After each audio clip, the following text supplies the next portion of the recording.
ఈరోజు నిజంగా కూడా దురదృష్టకరం మనకి ఇట్లాంటి సీఎం రావడం. వాడు వచ్చి మనందరినీ బొందబెట్టడానికి వచ్చినట్టున్నాడు. కానీ రాబోయే కాలంలో ఎస్సీ ఎస్టీ బీసీలు అందరూ కలిసి మహిళా కాంగ్రెస్ ఆధ్వర్యంలో గల్లీ గల్లీ తిరిగి వాడిని ఏ విధంగా బొందబెట్టాలని చెప్పేసి మేము ఈ కార్యాచరణ అనేది రూపొందించబడింది. ఈరోజు ఆయన శివపేటగా తీసుకుపోయి మేము ఈరోజు కాల్చి వస్తాం. ఈరోజు కేసీఆర్ చచ్చిపోయింది అనుకోవాలి. మనం ఈ రోజు నుంచి మనకు ముఖ్యమంత్రి లేడు, రాష్ట్ర ముఖ్యమంత్రి. రాజ్యాంగం మార్చమన్నాడు. ఎన్ని ఆర్టికల్స్ తెలుసా అసలు ఆ ఎర్రిదద్దమ్మకి? ఈ రోజు ఆ కుర్చీలో కూర్చున్నాడు తెలుసా అని అడుగుతున్నాను నేను. ఈ రోజు 317 జీవో పైన గొడవలు జరుగుతుంటే నిరుద్యోగులకు ఉద్యోగాలు ఇవ్వకపోగా, మహిళల పైన జరుగుతున్న అత్యాచారాలు ఖండించకపోగా, ఈ రోజు రైతులందరూ బాధపడి ఆత్మహత్యలు చేసుకుంటుంటే సిగ్గులేని ముఖ్యమంత్రికి కాన్స్టిట్యూషన్ గురించి తెలియకుండా ఆ గద్దెక్కి కూర్చొని 2.5 గంటలు మాట్లాడతాడు. గంటన్నర పార్లమెంటు బడ్జెట్ ఉంటే 2.5 గంటలు ఏం బీకనీక ప్రగతి భవన్ లో కూర్చుండని అడుగుతున్నా నేను. ఎస్సీ ఎస్టీ బీసీల జోలికి వస్తే బొంద పెడతామని చెప్పి మళ్ళీ ఒకసారి చెప్తున్నాను నేను. ఈ రోజు కాన్స్టిట్యూషన్ లో ఎన్ని ఆర్టికల్స్ ఉన్నాయని తెలియని ముఖ్యమంత్రి, 2 సార్లు ఫెయిల్ అయిన ముఖ్యమంత్రి. మా కర్మకు తెలంగాణ ఈ రోజు ముఖ్యమంత్రి అయినందుకు మేము సిగ్గుపడుతున్నాం. మహిళలకి మార్గదర్శకంగా ఉండాల్సిన ఒక ముఖ్యమంత్రి, నిరుద్యోగులకు మార్గదర్శనం చూపించాల్సిన ముఖ్యమంత్రి ఈ రోజు ఏం మాట్లాడతాడండి? మాట్లాడితే తాగి మాట్లాడతాడు. నేను అనుకుంటా ఇన్ని రోజులు కళ్ళు తాగినట్టున్నాడు, ఇప్పుడు బ్లెండెడ్ స్కాచో లిక్కరో ఫారెన్ దేశంది తాగినట్టున్నాడు. మతి మొత్తం జడిపోయింది. మంత్రులకే జడింది, ఎర్రగడ్డకు పంపాలని చెప్పి మేము ఇంతకన్నా ముందే చెప్పినాం. ఇప్పుడు ముఖ్యమంత్రికి కూడా జరిగింది కాబట్టి మేము ఇక ఆయనని ఎర్రగడ్డకు పంపిస్తే మళ్ళీ బయటకు వస్తాడు కాబట్టి ఈరోజు బొంద పెట్టేస్తే పీడనే అవుతుందని చెప్పి కాలుతామని చెప్పి నిర్ణయించుకున్నాం. ఈ రోజు నుంచి మహిళల జోలికే గాని ముఖ్యమంత్రి ఎస్సీ ఎస్టీ బీసీలు ప్రజలందరికీ కూడా విజ్ఞప్తి చేస్తున్నా.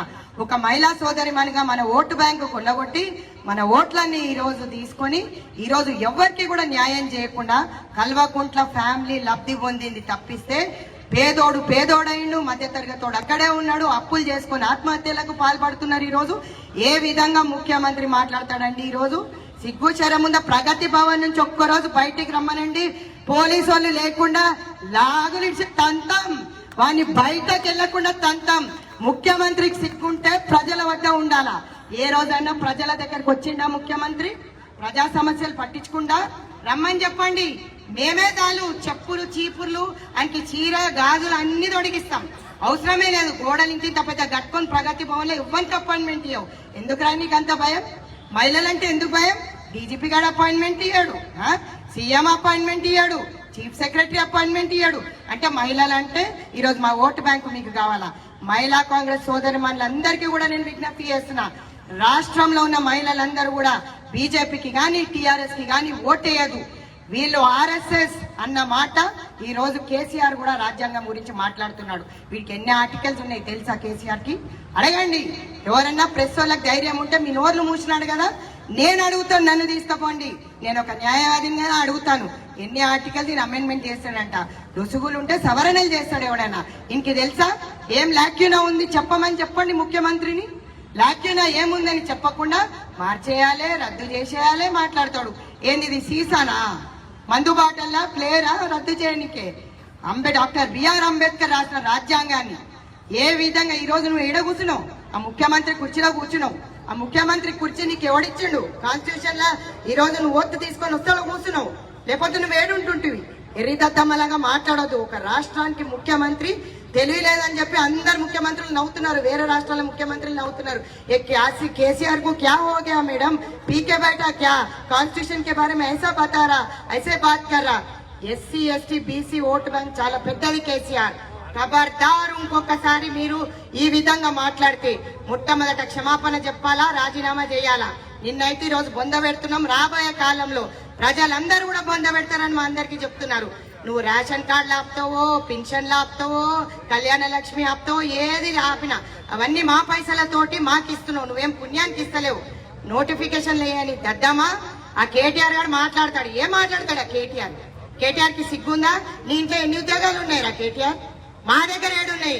మాకి నా పిల్లలకు ఉద్యోగం లేదు. మా పిల్లలు ఎందుకు బయట పోయి చదువుకోవాలి? నువ్వు అంటే బయట చదువుకొని వచ్చినావు, లిక్కులగా నువ్వు ఊపుకుంటూ వచ్చినావు. ఈరోజు కేసీఆర్ని ఒకటే అడుగుతున్నా, నీ అయ్యకు తెలివి లేకపోతే నీ అయ్య మాట్లాడే భాషను మార్చమని చెప్తున్నా. నువ్వు చదువుకున్నాడవే కదా, నీ అయ్యకు చెప్పు ఏ విధంగా మాట్లాడాలా అనేది కార్యాచరణ రూపొందించి రాసి ఇయ్యి నీ అయ్యకి, అప్పుడు సరిగ్గా మాట్లాడతాడు. ఈరోజు రాష్ట్ర ప్రజలందరూ కూడా సిగ్గుపడే విధంగా ఏం మాటలు మాట్లాడతాడండి. ప్రతి ఒక్కరిని నిందిస్తాడు. ఏ పార్టీ నాయకుడు అంటే ఎంత పెద్ద మేధావా అయితే బెల్ట్ షాపులు, ఇవి వైన్ షాపులు, లిక్కర్ మీద ఎందుకు సంపాదిస్తున్నావురా? అవినీతి సంపాదన సంపాదిస్తున్నావు ఎందుకు? మరి ఈరోజు భూమిని ఆక్రమించుకున్నారు. గుండాలు తయారైన అల్లీబాబా చాలీస్ స్టోర్ లాగా తయారైన ఈ ముఖ్యమంత్రి అండ్ బ్యాండ్ టీం ని బ్యాన్ చేయాలని చెప్పి, ఇక మీదట బీజేపీకి టీఆర్ఎస్ కి ఓటేయద్దని చెప్పి మహిళా కాంగ్రెస్ అధ్యక్షురాలుగా ఈరోజు కేసీఆర్ ని బొందబెట్టడానికి తీసుకుపోతున్నాం. అందరూ కూడా ఈ దాంట్లో శివయాత్రలో పాల్గొనాలని చెప్పేసి విజ్ఞప్తి చేస్తున్నా. Thank you. హాయ్ ఫ్రెండ్స్, మా టుడే టుమారో యూట్యూబ్ ఛానల్ చూస్తున్నందుకు చాలా థ్యాంక్స్. మరిన్ని లేటెస్ట్ వీడియోస్ కోసం వెంటనే సబ్స్క్రైబ్ చేయండి. అలాగే ఈ బెల్ ని కూడా రింగ్ చేసేయండి. మా నోటిఫికేషన్స్ అన్ని మీ మొబైల్లో వస్తాయి. అలాగే మా వీడియోస్ మీకు నచ్చితే లైక్ చేయండి, షేర్ చేయండి, నచ్చకపోతే కామెంట్ చేయండి.